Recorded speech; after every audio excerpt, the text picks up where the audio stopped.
সিলিন্ডারের কন্ডিশনের উপরে রিং সেটিং সিস্টেমটা আজকে আমরা দেখাবো, কারণ সবসময় কাস্টমারের পয়সার অভাবে সিলিন্ডার চেঞ্জ করা হয় না।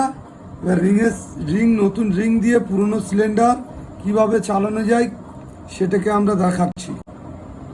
Oil ring same to same থাকবে, কর্ড রিংটা এম দিয়ে সেটিং হবে। এক্সজস্টের দিকে দিলাম, ঠিক তার উল্টো দিকে ইনসাইডে আর একটা দিয়ে দিলাম, মানে এটা 90 ডিগ্রি অ্যাঙ্গেলে রাখলাম।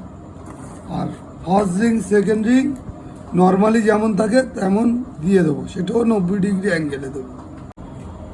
প্রথম অয়েল রিং যেটা থাকবে সেটা হলো এই সোজা থাকবে, ইনসাইড এই সোজা থাকবে। সেকেন্ড রিংটা থাকবে অয়েল রিং এই সোজা থাকবে, তারপরেরটা থাকবে সেকেন্ড রিং এই সোজা থাকবে। সব কিছুই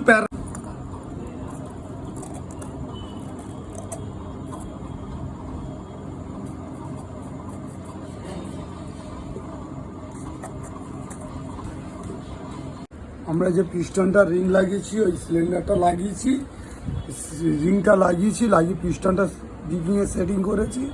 সিলিন্ডারটা লাগিয়ে নেক্সট পার্টে সাউন্ডটা কেমন হয়েছে আমরা দেখিয়ে দিচ্ছি, বা ধোঁয়া ফেলছে কিনা চেক করে দিচ্ছি।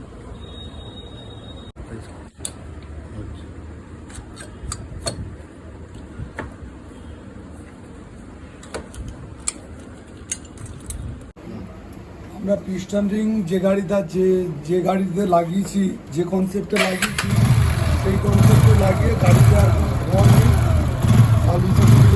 গাড়িতে কোনো ধোঁয়া নেই এবং ইঞ্জিন সাউন্ড নতুনের মতো হয়ে গেছে। আশা করি গাড়িটা বেটার চলবে, কম খরচে গাড়িটা বেটার পারফরমেন্স। আমাদের সঙ্গে থাকুন।